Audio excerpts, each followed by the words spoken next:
Assalamualaikum warahmatullahi wabarakatuh. Ketemu lagi di kanal Pade Sambal. Video kali ini membahas mengenai guru di Malaysia ini boleh kerja sambilan, tapi perlu kebenaran. Kebenaran ini maksudnya perlu izin ya, tercatat begitu. Nah, kenapa sih guru ini di Malaysia kok perlu sambilan ya? Aneh dengernya. Ya karena ya gembar-gembornya kan guru makmur di Malaysia ya. Yuk kita coba tonton videonya. Baik, boleh buat kerja sambilan termasuk membuka kelas tuition. Tetapi guru perlu mendapatkan kebenaran dan tanpa mengganggu tugas hakiki. Menteri Pendidikan Fadlina Siddiq berkata tindakan tata tertib boleh dikenakan sekiranya guru mengabaikan tugas akibat bebanan kerja sambilan seperti perniagaan dalam talian. Okey. Apa saja pekerjaan yang mereka buat tidak boleh mengganggu kerja hakiki mereka.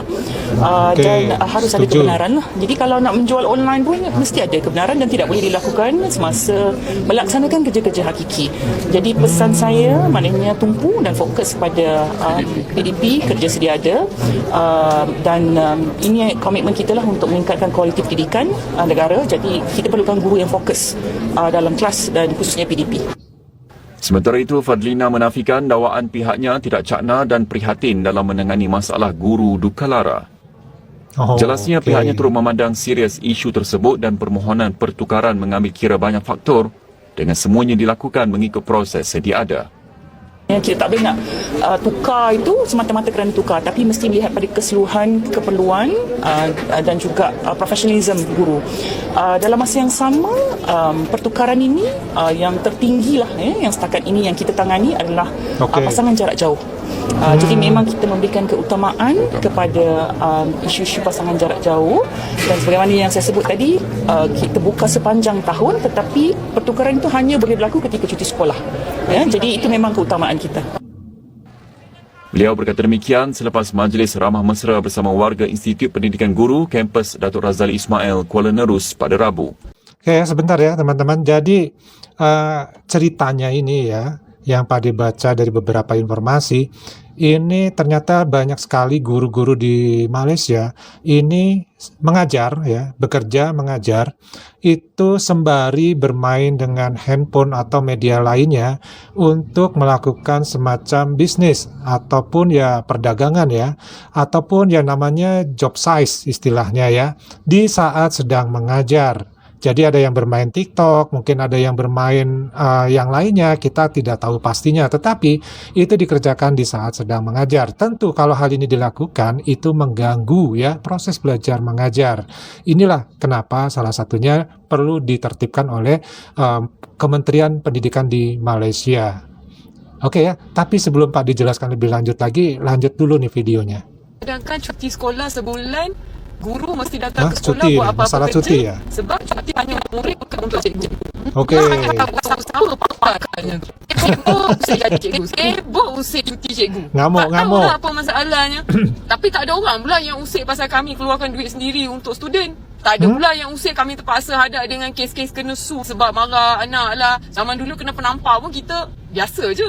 Balik rumah takut pula nak bagi tahu mak ayah yang sekarang ni asyik kena su. Lepas tu kalau kerja pedalaman, isu allowance pula. Dia fikir pasal allowance, dia tak fikir pula waktu hujan kami naik boat, naik hailak, dengan kena selurnya, terjatuhnya. Sibuk lah pasal cuti. Cuti tu jadi masalah. Waktu kerja jadi masalah. Kata cikgu kerja 8 sampai pukul 1 je lah, pukul 2 je lah.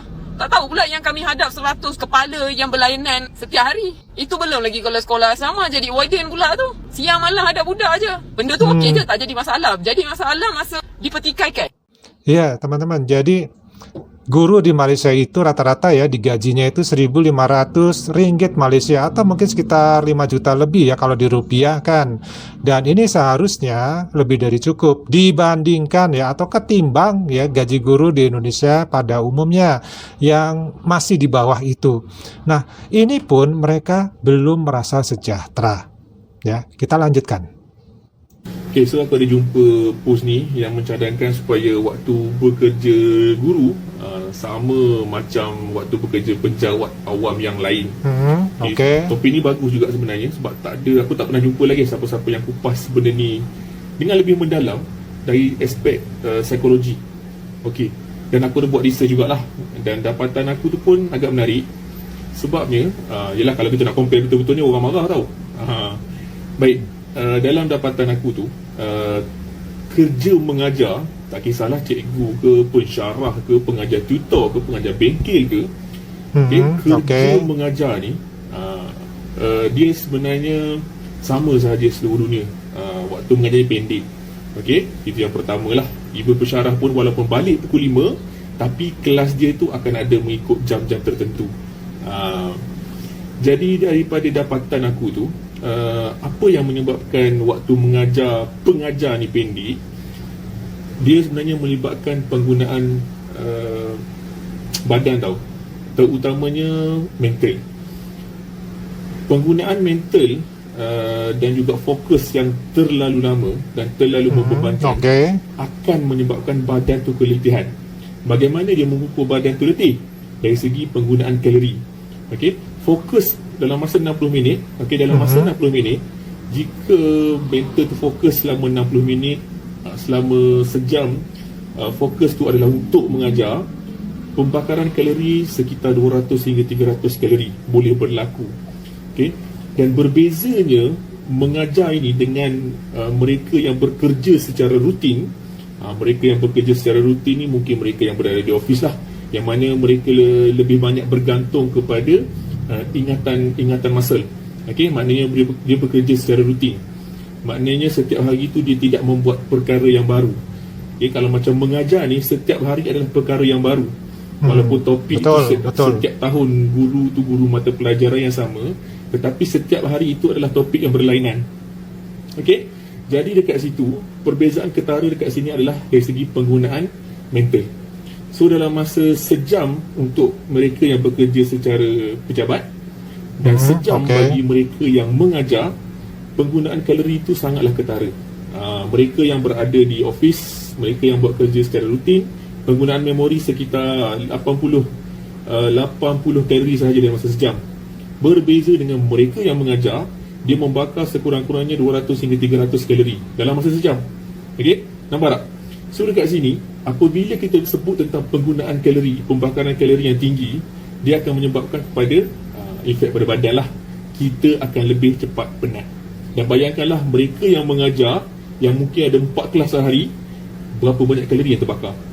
Berbeza dengan mereka yang berada di pejabat, mereka yang berada di meja, mereka yang buat kerja secara rutin.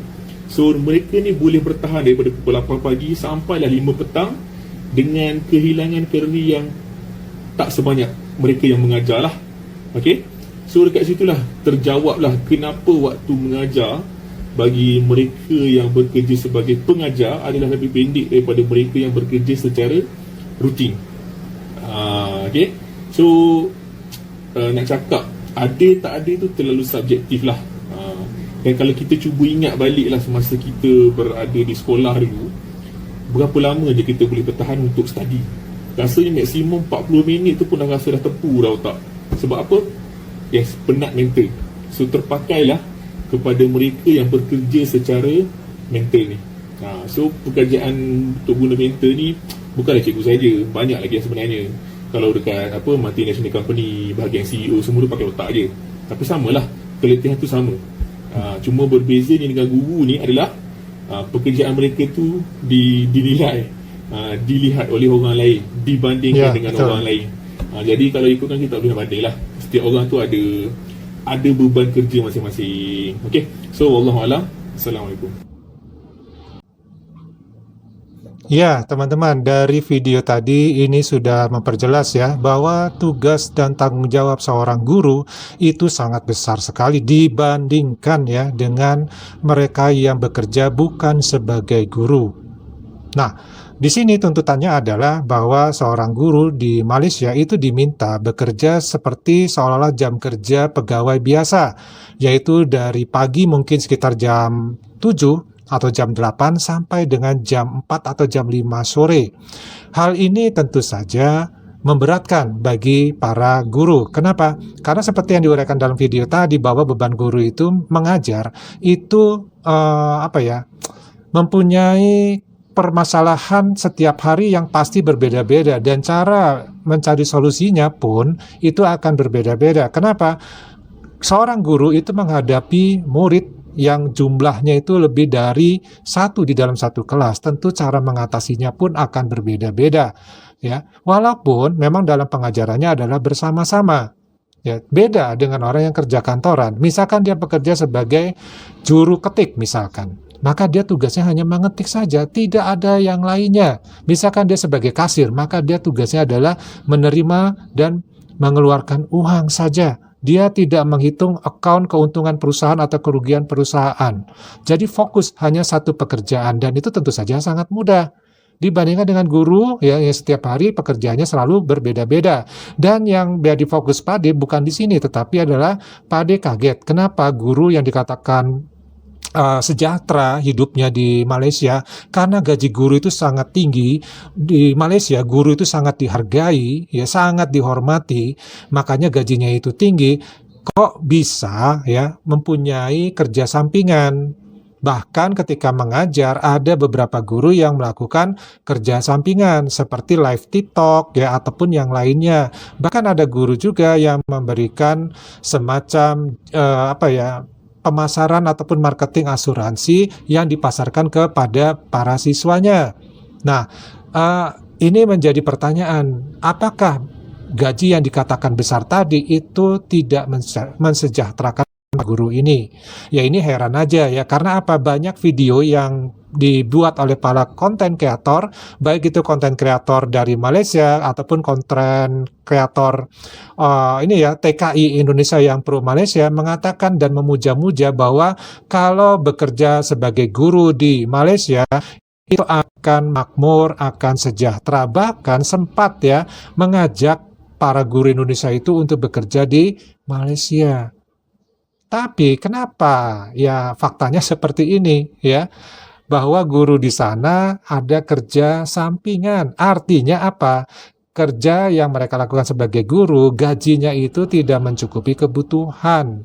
Nah, berbeda dengan di Indonesia. Memang penghasilan guru di Indonesia secara rata-rata itu memang belum mensejahterakan dari para guru tersebut. Sehingga guru-guru di Indonesia itu pun ada kerja sampingan untuk menambah uang dalam perekonomian keluarga tentunya. Nah, inilah yang Pade mau pertanyakan gitu loh. Kenapa dari promonya guru di sana begitu dihormati, begitu dihargai dengan gaji yang begitu maksimal ya, tapi kok masih ada usaha sampingan. Sampai-sampai nih Menteri Pendidikannya pun turun tangan untuk menertibkan para guru yang agak nakal ya, ketika jam mengajar dia justru melakukan pekerjaan sampingan. Bukannya tidak boleh, tetapi itu kerja sampingan jangan dikerjakan di saat mereka sedang jam aktif mengajar atau jam aktif bekerja. Boleh dikerjakan tapi di luar jam aktif mengajar atau jam sedang bekerja. Tentu di situ pun harus terdaftar ya. Artinya tidak boleh secara bebas ya untuk melakukan pekerjaan sampingan tersebut. Bahkan masalah waktu kerja guru itu pun ada yang membandingkan, kok enak jadi guru ya, waktunya siswa libur mereka ikut libur, terutama untuk menyambut bulan Ramadan ya. Itu tentunya guru pun waktu liburnya akan panjang ya, karena hampir sama dengan waktu libur siswa itu sendiri. Nah, tentu ini adalah menjadi satu masalah ya. Tapi ya itu tadi, kembali lagi, sebenarnya masalah guru ini di mana-mana ya sama saja ya. Mau digaji berapapun tetap itu akan kurang, tetap mereka akan mencari uang tambahan dengan kerja sampingan. Apakah dia menjadi guru les, apakah dia menjadi guru di tempat pendidikan yang lainnya, atau pekerjaan yang lainnya seperti bermain online TikTok, memasarkan suatu produk benda ya, atau mungkin jasa asuransi ataupun yang lainnya ya. Nah, jadi inilah yang kadang aneh menurut Pak D ya, di para konten kreator begitu menghebohkan ya, mempromosikan bahwa guru di Malaysia itu makmur, semuanya gajinya tinggi dibandingkan di Indonesia yang tidak dihargai sama sekali oleh Indonesia, guru-guru Indonesia itu sendiri ya. Nah, kok jadinya susah ngomong ini kalau masalah guru ya. Ternyata di sana yang gajinya dipromosikan katanya luar biasa, masih butuh ya kerja sampingan untuk memenuhi kebutuhan hidup sehari-hari. Ya itu aja lah dari Pak D ya. Kita ketemu lagi di video yang berikutnya. Silakan berkomentar di kolom komentar, Pak D tunggu ya komentarnya. Kita ketemu lagi di video berikutnya. Wassalamualaikum warahmatullahi wabarakatuh. Salam.